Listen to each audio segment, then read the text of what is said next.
Dia, lamparinas! Estamos começando mais um estudo do nosso livro Jesus e Atualidade. Deixa eu mostrar aqui para vocês, para que todos vejam.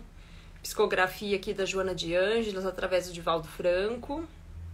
E hoje nós vamos começar o capítulo 7, Jesus e Justiça. Vamos dar uns minutinhos para o pessoal ir chegando.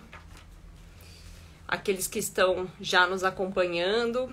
Capítulo 7, Jesus e Justiça. E aqueles que vão entrar agora pela primeira vez, fica o convite para assistir às lives anteriores, né? Os capítulos anteriores desse livro. São 20 capítulos. Esses 20 capítulos aqui, a gente está lendo um capítulo a cada sexta-feira, neste horário das 8. Vai passar bem rapidinho, né? Então, cada capítulo a Joana vem trazer um pouquinho dos ensinamentos de Jesus à luz de uma ótica diferente, né? Então, por exemplo, na semana passada a gente falou de Jesus e honra. E hoje nós vamos falar sobre Jesus e justiça. Seja bem-vindo, Jorge. A Thay também, seja bem-vindo, a Tayane. Ótimo dia para vocês, excelente sexta-feira. Vamos esperando os nossos amigos ir entrando. Dá mais um tempinho para todo mundo chegar com a gente. E aí a gente já inicia o nosso estudo de hoje. Como é que vocês estão aí? Hoje aqui em São Paulo até que tá quente, viu, gente? Tá calor aqui, eu não sei na região de vocês, mas aqui tá bastante calor. O tempinho começou meio triste, sem sol, mas agora já começou a sair um solzinho. Vamos lá, vamos começando então o nosso estudo de hoje. Eu vou começar a leitura até que o pessoal chegue e a gente começa a fazer os comentários. Deu uma travadinha aqui, voltou. Oi, Anderson, seja bem-vindo. Então vamos lá. Tem por objetivo a justiça reparar o dano causado e corrigir o infrator, tornando-o útil à sociedade na qual se encontra. A justiça trabalha em favor da educação, utilizando-se de métodos disciplinares, inclusive limitando a liberdade do delinquente, a fim de poupá-lo, bem como a comunidade de males mais graves. O delito resulta do desrespeito aos códigos estabelecidos, de leis que regem os povos, propiciando direitos e deveres iguais aos indivíduos. Quando a justiça se corrompe, o homem tresvaria e o abuso da autoridade conduz aos extremos da sandice. Em uma sociedade justa, todos desfrutam de oportunidades iguais de progresso em face de uma idêntica distribuição de rendas. Nela, o forte ampara o fraco, o sadio socorre o enfermo. O jovem ajuda o idoso, comportamento natural decorrente de uma consciência clara de dever que estabelece a felicidade como consequência da solidariedade entre as diversas criaturas. Então já vamos começando aqui, né, fazer uma pausa para a gente poder entender o que a Joana vem trazer para nós. Primeiro ela traz esse conceito do que é justiça, né, e quando a gente lê aqui o conceito de justiça, a gente já percebe que falta muito para a gente ter um conceito de justiça que aconteça efetivamente no nosso planeta, né? A gente vê ainda muita injustiça, porque ela fala aqui, olha, eu tenho que corrigir, reparar aquilo que foi o dano causado e também corrigir o infrator. E normalmente a gente vê, dificilmente, né, e quando acontece, a gente vê muitas vezes o infrator sendo condenado, mas ele não tem uma correção, ou ele não tem a oportunidade de se corrigir. E muito menos a gente vê aqui esse dano sendo restituído, né, corrigido. Então, muitas vezes a gente vê aquela pessoa que assaltou, aquela pessoa que matou alguém, né? Muitas vezes a justiça dos homens, né, ou a nossa justiça aqui, né, as nossas leis humanas não conseguem resolver no todo essa questão. Mas se a gente for olhar as leis divinas, né, nada passa à luz das leis divinas. Então, por mais que a lei da nossa justiça humana não resolva essas questões, ou não seja justa, né, não atue como justiça efetiva, a gente sabe que as leis divinas, em algum momento, né, seja dessa encarnação ou no momento do desencarne, ela acontece, né? Então, a gente vai sim ter avaliação ali da nossa consciência, e a partir dali a gente vai ter o direcionamento de como a gente vai então resgatar ou reparar essas questões que nós fizemos, né, em relação à justiça. E percebam também, né, quando a Joana traz aqui essa questão de que muitas vezes o homem corrompe, né, e se desvaria, né, que ela fala, dessa autoridade, ou seja, eu estou desviando das leis humanas, né, ou desviando das leis divinas, que o mais importante aqui é a gente pensar nas nossas questões morais, né, nas leis divinas, que são essas questões que nós não deveríamos desviar. Quando a gente fala aqui de tem que ter justiça, a gente não pode fazer justiça com as próprias mãos, né? A gente precisa entender que nós não somos deuses, né? Que não somos nós que vamos ali, de alguma forma, arcar com essa justiça. Não somos nós que vamos avaliar, né, o que o outro fez e, de alguma forma, ali interceder por ele, né? A gente tem que, na verdade, esperar que as leis humanas, né, sejam realizadas, que aconteça realmente a justiça pelas leis humanas e também a justiça da lei divina, porque é Deus que realmente vai avaliar aquelas questões, entender aquela infração e dar a melhor tratativa para cada caso, né? Por quê? Porque Deus tem condições de saber o histórico daquele indivíduo, por que ele agiu daquela forma, se existe a possibilidade de abrandar aquela falta, se não, né? E aí, o que nós normalmente fazemos? Nós simplesmente olhamos a foto, a gente olha a cena, né? Aquela imagem congelada daquela pessoa naquele momento, muitas vezes, do dano. Quando a gente olha essa cena na sua completude, porque hoje em dia, com a divulgação da internet, né, das notícias pela internet, a gente recebe metade da informação, a gente não recebe na sua completude. Então, olha como é importante que a gente não julgue, né, aos nossos olhos os atos do outro, que a gente tenha essa tranquilidade e serenidade de que a justiça divina será feita, né? E que a gente tem que também confiar nas leis humanas, que vem evoluindo, né, gente, ao longo da história. Ari, seja bem-vindo, Alê, seja bem-vindo, Wellington, seja bem-vindo. E aí ela traz, né, à medida que o homem desenvolve os sentimentos e a inteligência se aprimoriza, e as leis são mais brandas, e a sua justiça mais equânime, né? Quando ela traz isso, gente, vamos pensar lá no passado, né, quando Moisés recebeu ali as leis de Deus e traduziu a seu modo, porque Moisés, né, conseguiu fazer o que ali, gente? Ele conseguiu pegar o entendimento dele, a luz do seu entendimento, e traduzir aquilo em leis humanas, né? Por quê? Porque nós tínhamos uma sociedade muito primitiva para a época, né? Então, quando a gente olha aquela sociedade de Moisés para a nossa sociedade atual, a gente evoluiu muito, né? Então, para aquela época, era necessário que tivessem leis humanas mais rígidas para um povo indisciplinado. E hoje a gente vê que as nossas leis já evoluíram bastante, né? Depois da Constituição de 88, né? A gente teve bastante evolução. E a gente ainda vai evoluir muito nas leis humanas. E nos povos primitivos, a lei do mais forte prevalecia, substituída mais tarde pela condição absoluta da hereditariedade, até alcançar os elevados princípios sociodemocráticos, nas quais a responsabilidade pessoal tem prioridade na ação livre dos seus membros. É longo, porém, ainda o caminho a percorrer para que seja alcançado o respeito do homem pela vida, pelo próximo, pela natureza, pela justiça, sem arbitrariedade e sem punição. Então, vejam, a Joana já vem trazer para nós que existe, gente, em mundos mais elevados, né, quando nós tivermos ali uma evolução moral mais apurada, nós não vamos precisar de uma lei de justiça como nós temos hoje, com punição, né, para aqueles que realmente cometem delitos. Não há necessidade de punição. Há necessidade realmente de aprendizado, né, de ensinamento, de exames de consciência. Infelizmente, a gente ainda usa muito a punição, né? A gente quer muitas vezes fazer a justiça com as próprias mãos, né?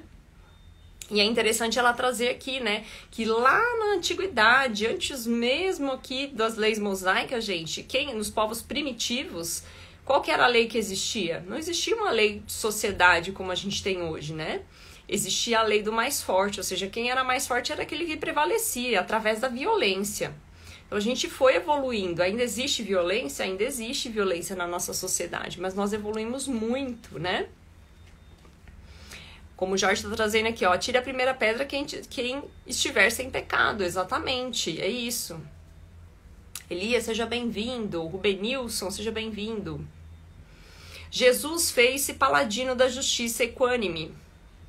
Sua atitude para com as pessoas era sempre a mesma, de benevolência com o objetivo da educação.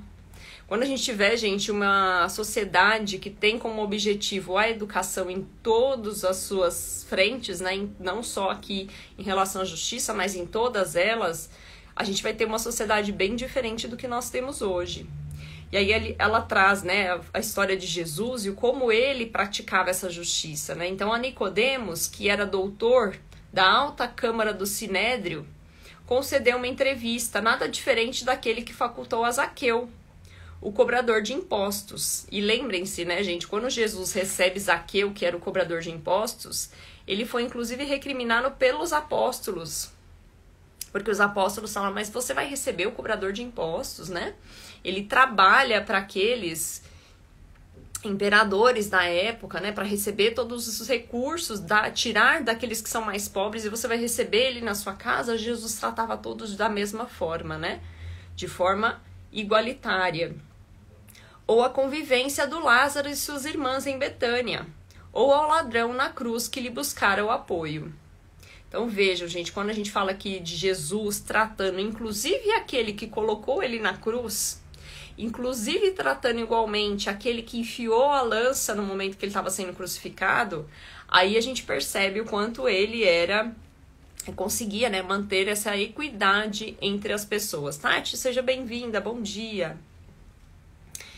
Reconhecendo que os homens se diferenciam pelas suas conquistas intelectuais e morais e que a hierarquia na qual se encontram é de aquisição pessoal e sem saquitância ou privilégios, a todos proporcionava as mesmas condições e oportunidades, jamais se excedendo com qualquer um deles. A adúltera, ou a vendedora de ilusões, ou os sacerdotes que o interrogavam, ou os saduceus hábeis, ou os fariseus hipócritas, sempre concedeu o mesmo tratamento. Gente, e aí, né, quando a gente fala aqui sobre Jesus, a gente tem que entender que ele era um espírito que estava ali, né, entre os espíritos perfeitos, né?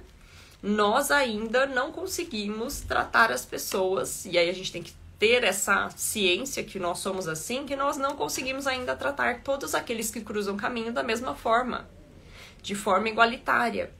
E aí já é um passo, né? Isso já é um passo para o nosso aprendizado, quando a gente reconhece que a gente não trata as pessoas de forma igualitária, né? Então já temos um primeiro passo.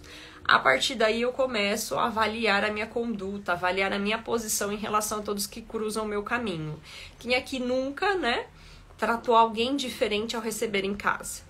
Ah, porque essa pessoa tem status, eu preciso tratar de forma diferente, né? Ah, essa pessoa aqui, muitas vezes eu tô na empresa, aquela pessoa que faz a faxina, né?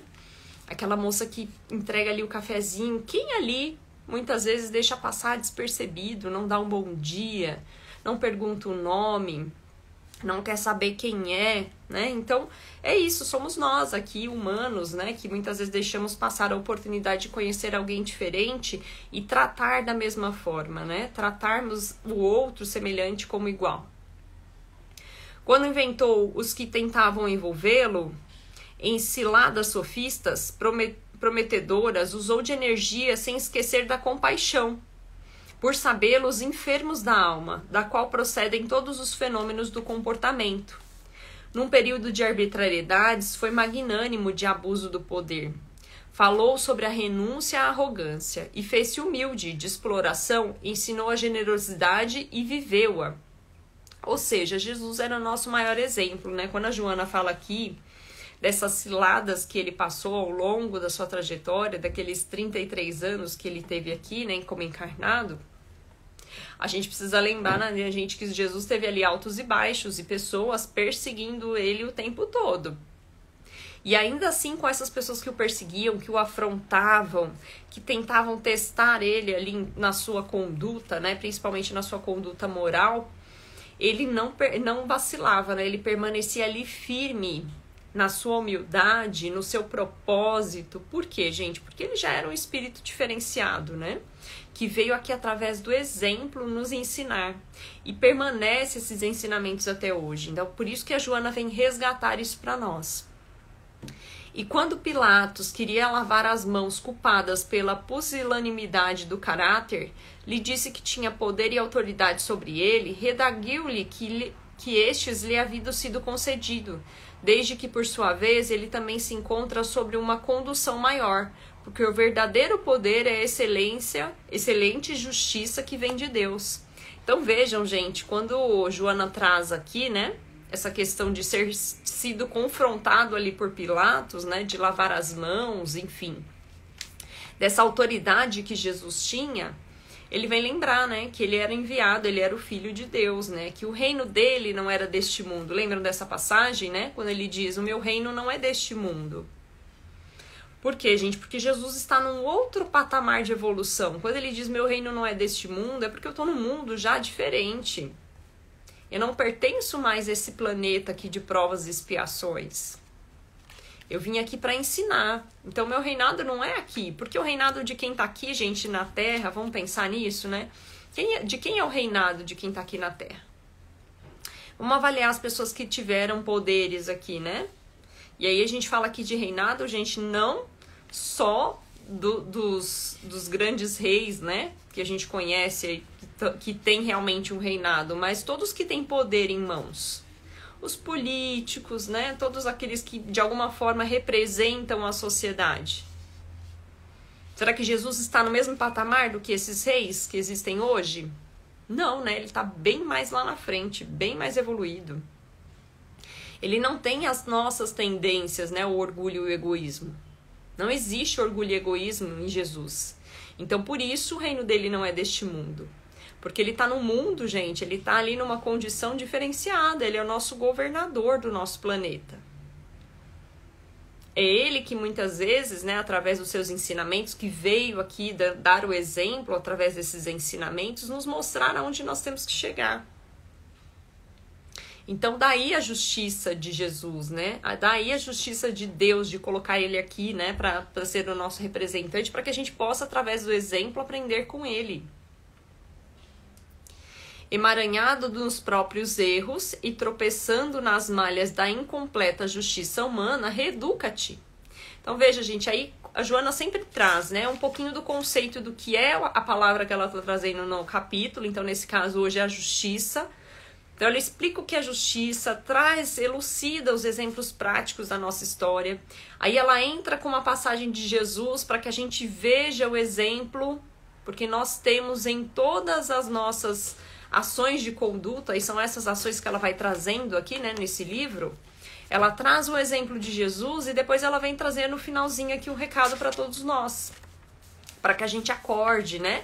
Então ela faz ali, ela traz na afirmativa, reeduca-te. O recado é para nós, né? Não terceirizem esse recado. Então, emaranhado nos próprios erros e tropeçando nas malhas da incompleta justiça humana, reeduca-te. Ela convida a gente à reeducação. Vítima das circunstâncias infelizes que te pesam, confia em Deus e aguarda. E, gente, ela fala isso, assim, e a gente vacila tanto, né, nessa fé que nós temos em Deus. Porque em certos momentos, né, de tristeza, de infelicidade, a gente esquece da justiça divina.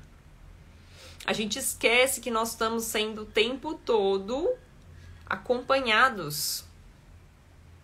Que é só a gente pensar e se conectar diretamente com o alto que a gente tem orientações, iluminações, intuições, direcionamentos. Então, em certos momentos, a gente precisa ter muita fé.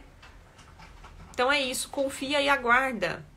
Injustiçado e sob arbitrária cobrança, não se desesperes. Paga agora o que esqueces de regularizar ontem, certo de que a falência das leis terrenas não te exime de ser alcançado pela justiça divina. E aí, quando ela traz isso, gente, isso é maravilhoso, porque muitas vezes a gente vê injustiça nas leis humanas e a gente se revolta. A gente quer resolver com as nossas próprias mãos, né? A gente quer fazer justiça com as próprias mãos. E é aí que a gente erra, né? Porque aí a gente começa a infringir as leis divinas.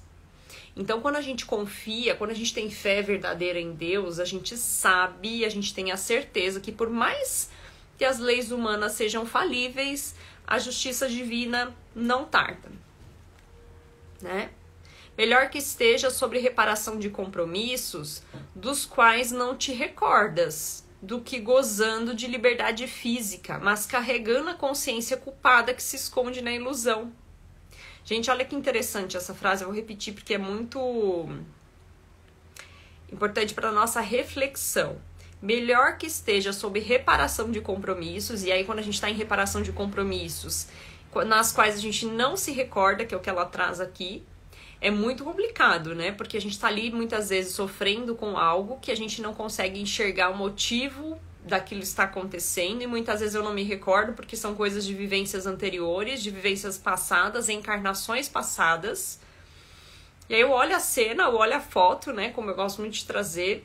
Essa encarnação, gente, é uma foto da nossa existência como espírito, que é milenar, né? Então, se eu olho a foto de hoje, muitas vezes eu falo, meu Deus, não mereço isso. Será que eu não mereço passar pelo que eu tô passando? E muitas vezes, gente, não é questão de merecimento, é questão de aprendizagem, né? A gente precisa entender que tudo que cruza o nosso caminho, as dificuldades que surgem no nosso caminho, a maioria delas é para crescimento e aprendizado. Então, quando eu tô passando por algo que eu olho nessa existência e não consigo entender ou saber o porquê que eu tô passando por isso, a explicação está em vidas anteriores, em vidas passadas. E por mais que eu queira saber, eu não vou ter consciência disso. Mas que a gente tenha fé em Deus, sabendo que Ele só propicia pra gente aquilo que é necessário para nossa evolução moral e espiritual. Então aceita que dói menos, né? E quando a gente tem goza dessa liberdade física que a gente tem, mas carrega uma consciência muitas vezes culpada, porque a gente se esconde na ilusão, achando que somos espíritos perfeitos. Nós não somos espíritos perfeitos. Estamos em evolução, tem muita coisa ainda pra gente resolver, pra gente tratar. A real justiça divina sempre encontra o infrator. Então, se você tá aí sentindo que você foi injustiçado, que você não merecia isso, será que você não foi infrator do passado? Que tá agora só resgatando algo que você precisava resgatar? Trabalhar, e gente, todo esse resgate é para aprendizado. Então, nós estamos aqui para evoluir. E aí a gente tem que avaliar o seguinte, eu tô passando por tudo isso, o que isso vai me deixar de aprendizado? O que eu posso aprender com isso que eu tô passando agora? Então, reflitam sempre a respeito disso. Qual é o ganho? Olhe sempre o lado positivo daquilo que, por mais triste que seja, por mais difícil que seja, aquilo que você esteja passando, avalie o que eu vou aprender com isso. O que eu posso extrair de positivo nessa experiência que eu tô passando agora. E aí as coisas ficam mais fáceis. Né? E não precisa ficar tentando achar o motivo, mas por que eu tô passando por isso? Muitas vezes a gente não vai encontrar esse motivo aqui. Pode ser até que a gente encontre, porque muitas vezes a gente consegue fazer essa reflexão e perceber que o erro foi nessa existência. Que a gente já cometeu um erro agora e já estamos tratando ele nessa existência.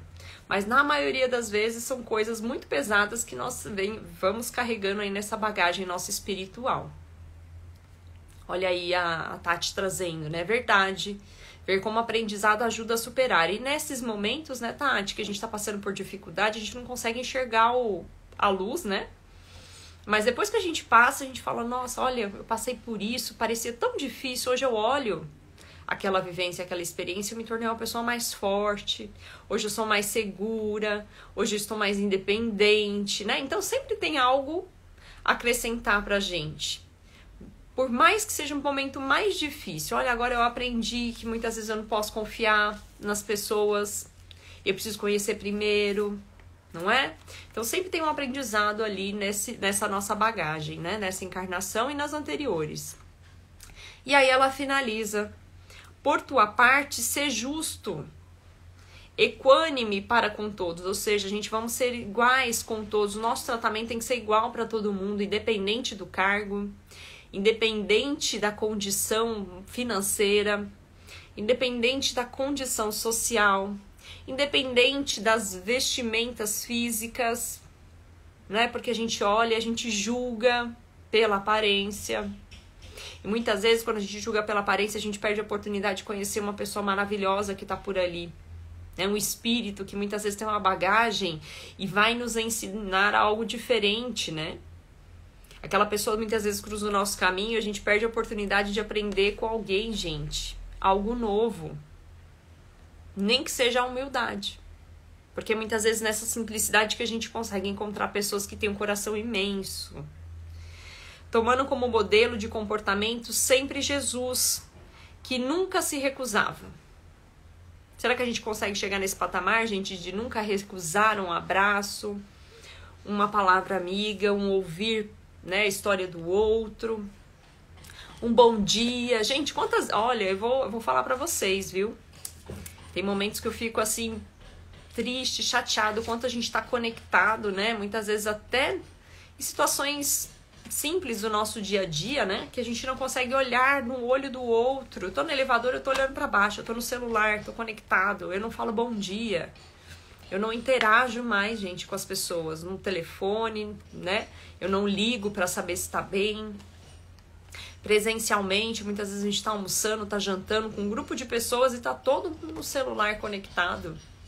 Então não vamos perder a oportunidade de interagir, de aprender com o outro, de perguntar para o outro como é que ele está, né? De ter essa oportunidade da troca, da socialização. E aí quando a gente estuda a lei de sociedade, né, lá no Livro dos Espíritos, lá nas 10 leis divinas, e a gente não pode deixar de passar por justiça sem falar das leis divinas. Quando a gente estuda a lei de sociedade, é isso, é interagir com pessoas com características diferentes. E todos, gente, todo mundo que tá aqui, nós estamos no mundo de provas e expiações, né? Todos que estão aqui têm seu lado luz e seu lado sombra.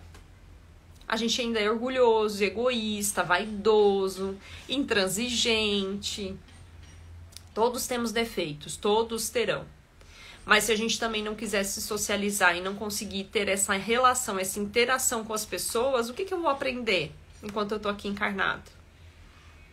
Se eu quiser ficar sozinho, eu já ouvi tanta gente falar assim, eu vou me isolar, porque eu acho que eu tô num patamar tão alto assim, se acha tão espírito superior que acha que não precisa interagir com as pessoas, porque não consegue entender por que as pessoas agem ainda desse jeito. E atuando dessa forma, tentando se isolar, a gente percebe que realmente ainda tem muito para trabalhar. Ainda tem muito para se aperfeiçoar. Porque quando a gente começa a julgar os outros e quer se isolar porque não consegue nem se socializar, tem coisa errada aí, né? Então a gente tá achando que tá superior, que tá espírito evoluído, mas não tá não. Porque a gente realmente só vai estar evoluído quando a gente conseguir seguir Jesus. E Jesus não se isolava nesse sentido. Jesus tinha poucos momentos de isolamento, e se a gente olhar a trajetória dele, foram poucos os momentos que ele se isolou para se concentrar em algo maior. Mas ele nunca ficou em isolamento total. E a lei de sociedade nos fala isso, né?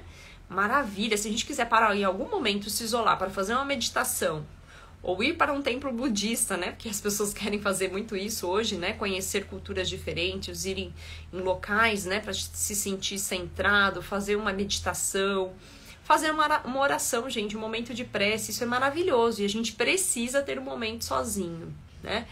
Mas é aquele momento e depois a gente precisa voltar para a sociedade. Não adianta querer se isolar, porque se isolar é fugir dos problemas. É fugir das questões que nós precisamos desenvolver. Então, quando a gente fala que eu tenho um lado sombra, ele precisa ser trabalhado. E se você se isolar, como é que você vai trabalhar esse lado sombra? Vai ficar na teoria? Eu vou trabalhar o orgulho, eu vou trabalhar o egoísmo. E como é que a gente trabalha isso?